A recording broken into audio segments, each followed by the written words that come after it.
एक नया कमीशन बनाया गया सरकार के द्वारा, नेशनल मेडिकल कमीशन। इसका पर्पस जो था, वो पर्पस ये था कि सुप्रीम कोर्ट ने एक सुप्रीम कोर्ट का ऑर्डर था कि जो मेडिकल काउंसिल ऑफ इंडिया है, एमसीआई, वो मेडिकल काउंसिल ऑफ इंडिया है जो एमसीआई, वो डेन ऑफ करप्शन हो चुका है। ये सुप्रीम कोर्ट के वर्ड्स थे कि उसमें बहुत करप्शन है। और उसमें करप्शन किस चीज को लेके होता था, ये भी चीज समझनी जरूरी है। पहली चीज, मेडिकल कॉलेजेस का जो सर्टिफिकेट मिलता था, मेडिकल कॉलेज खोलने के लिए जो अलाउ किया जाता था उनको, उसमें करप्शन था, क्योंकि पैसे दिए जाते थे और किसी को भी अलाउ कर दिया जाता था कि आप अपना कॉलेज खोल लो। अभी इस टाइम पे 82 मेडिकल कॉलेजेस ऐसे हैं जहां पे स्टूडेंट्स को एडमिशन दे दिया गया है, 1 साल उनकी पढ़ाई पूरी हो गई है, उसके बाद कॉलेज बंद हो गया है और उनसे ऑलरेडी 2-2, 3-3 साल की फीस लेके कॉलेज बंद कर दिया गया है। 82 कॉलेज ऐसे हैं जो बच्चे सड़कों पे हैं, लड़ रहे हैं। उसके बाद दूसरा करप्शन का कारण था कि सीटें बेची जाती थी। मेडिकल कॉलेजेस अपनी मर्जी से सीटें बेचते थे, नीट को फॉलो नहीं करते थे, सीटें बेच देते थे। ये सब जो चीजें थी, ये खास करप्शन कर रही थी। एमसीआई इसका बिल्कुल जोर शोर से करप्शन कर रहा था। एमसीआई का जो उस टाइम का प्रेसिडेंट था डॉक्टर केतन देसाई, वो भी गिरफ्तार हुए थे। तो इन्हीं चीजों को लेके एमसीआई को खत्म करके मेडिकल कमीशन एनएमसी लाने की बात की गई। लेकिन आप यकीन नहीं मानेंगे, जितने मुद्दों पे करप्शन हो रहा था उन सबको लीगलाइज करके कमीशन ले आए लोग। मेडिकल कॉलेज खोलने के लिए जो आपको परमिशन चाहिए होती थी, अब ज्यादातर चीजों में रिलैक्सेशन दे दी। जैसा डॉक्टर कपिल ने बताया, अब जमीन भी, पहले तो 20 एकड़ तक जमीन चाहिए थी, अब वो जमीन भी आपको 20 एकड़ का कोई मेडिकल कॉलेज खोलने की जरूरत नहीं है, कि बिल्डिंग भी हो तो आप मेडिकल कॉलेज खोल सकते हैं। दूसरा जो करप्शन का बड़ा इशू था कि सीटें बेची जाती थी। सुप्रीम कोर्ट का ऑर्डर है कि मेडिकल एजुकेशन गरीब से गरीब बच्चे को भी मिलनी चाहिए, क्योंकि अगर एक गरीब का बच्चा किसी गांव देहात से उठ के एमबीबीएस करेगा तो वो वापस जाके अपने लोगों की सेवा भी कर पाएगा। ये बिल्कुल भी अमीरों के लिए नहीं होनी चाहिए, सुप्रीम कोर्ट का ऑर्डर है, इसको भी नजरअंदाज करते हुए। और दूसरा, सुप्रीम कोर्ट ने कहा था कि 85% सीट्स रेगुलेट होनी चाहिए, ये सुप्रीम कोर्ट का ऑर्डर है। 85% सीट रेगुलेट होनी चाहिए, सिर्फ 15% आप प्राइवेट मेडिकल कॉलेजेस को मैनेजमेंट कोटा दे सकते हो, जिससे वो अपना कॉलेज को सस्टेन कर ले। लेकिन इन्होंने उसको जानबूझ के डाइल्यूट किया और इन्होंने तो वर्डिंग डाली थी, जो नया नेशनल मेडिकल कमीशन आया उसमें वर्डिंग डाली गई कि अप टू 40% रेगुलेट करेंगे, अप टू 40। आप लोग भी मॉल में जाते होंगे कपड़े खरीदने, उसमें अप टू 50 देख के दौड़ के घुसते हैं अंदर, लेकिन बाद में अंदर जाके पता चलता है ना कि वो तो सिर्फ सिलेक्टेड आइटम्स पे है और वो ऐसी आइटम है जो पिछले कई सालों से नहीं बिक रही। तो इन्होंने भी अप टू का मतलब ही ये होता है कि उसमें फिर कॉलेज के ऊपर है कि जितनी सीट वो 100 में से, अगर 100 में से उन्होंने 90 बेच ली तो अप टू 10 आपको मिल गया कि जो हम नीट के थ्रू ले लेंगे। उस पे हम लोगों ने लड़ाई की, हमने पूरा, आपने देखा होगा देश का हर डॉक्टर इस पे लड़ रहा था, और लेकिन उसके बावजूद भी इस कमीशन को जबरदस्ती लाया गया और हमारे ऊपर थोपा गया। हो गया, सब जगह से क्लियर होगा सर। नेशनल मेडिकल कमीशन की बिल्डिंग बन गई है, बोर्ड लग गया है, उसका चेयरमैन से लेके सारे मेंबर्स डिसाइड हो गए हैं, सब कुछ हो चुका है सर। वो तो बहुत आगे निकल चुका है नेशनल मेडिकल कमीशन, राज्यसभा तो दूर की बात है, वो पिछले साल हो गया। तो ये सारी चीजें बन चुकी हैं। National medical commission Dwarka sector 6 में है, बन चुका है, एमसीआई का ही था, और एमसीआई के जो लोग वहां काम करते थे उन सबको बाहर निकाल दिया। आजकल वो दरवाजे के बाहर प्रदर्शन कर रहे हैं, हालांकि उसे कोई कवर नहीं करेगा।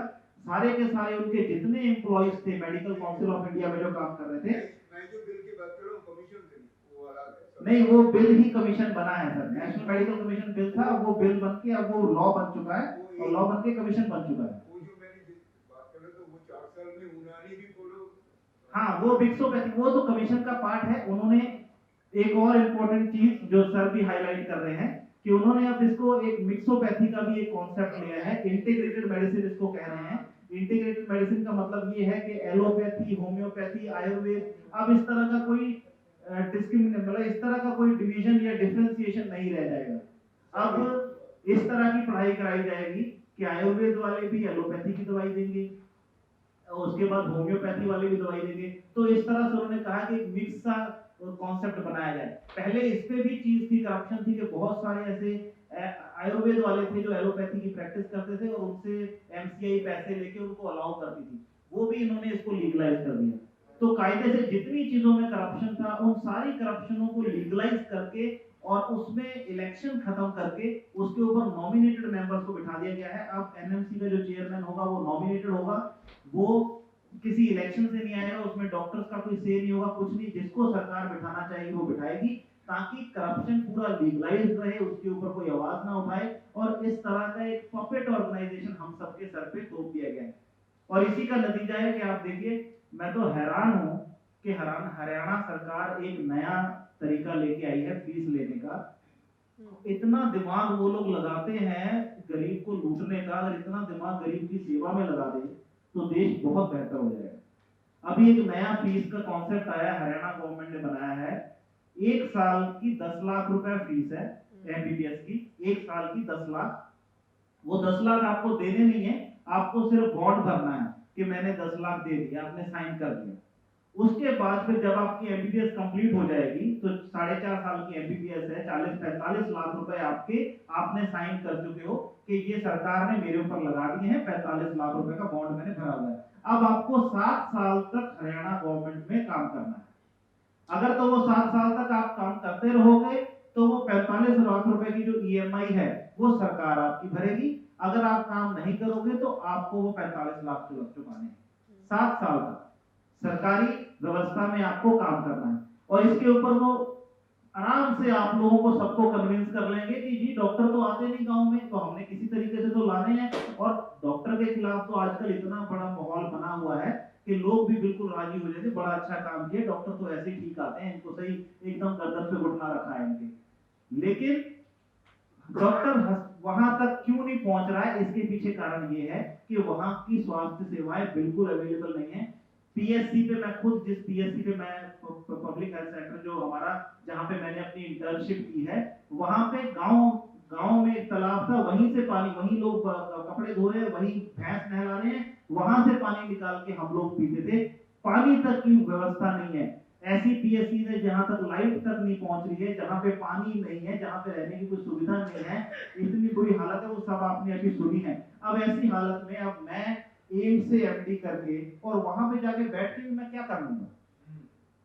आप तभी डॉक्टर हेल्थ सिस्टम के साथ है, इंफ्रास्ट्रक्चर के साथ है। बिना इंफ्रास्ट्रक्चर के अकेला अगर अभी किसी की जान जाने लगे और आप मुझे कहें कि आप डॉक्टर हैं, मैं हाँ जरूर एक अपना एक्सपर्ट, एक स्पेशलिस्ट तो काम कर लूंगा, लेकिन उसको जब इंट्यूबेट करना है, वेंटिलेटर पे लगाना है, उसको बाकी तो अगर ऑपरेशन कुछ करना है तो उसके लिए पूरा इंफ्रास्ट्रक्चर चाहिए। वो इंफ्रास्ट्रक्चर कैसे आएगा?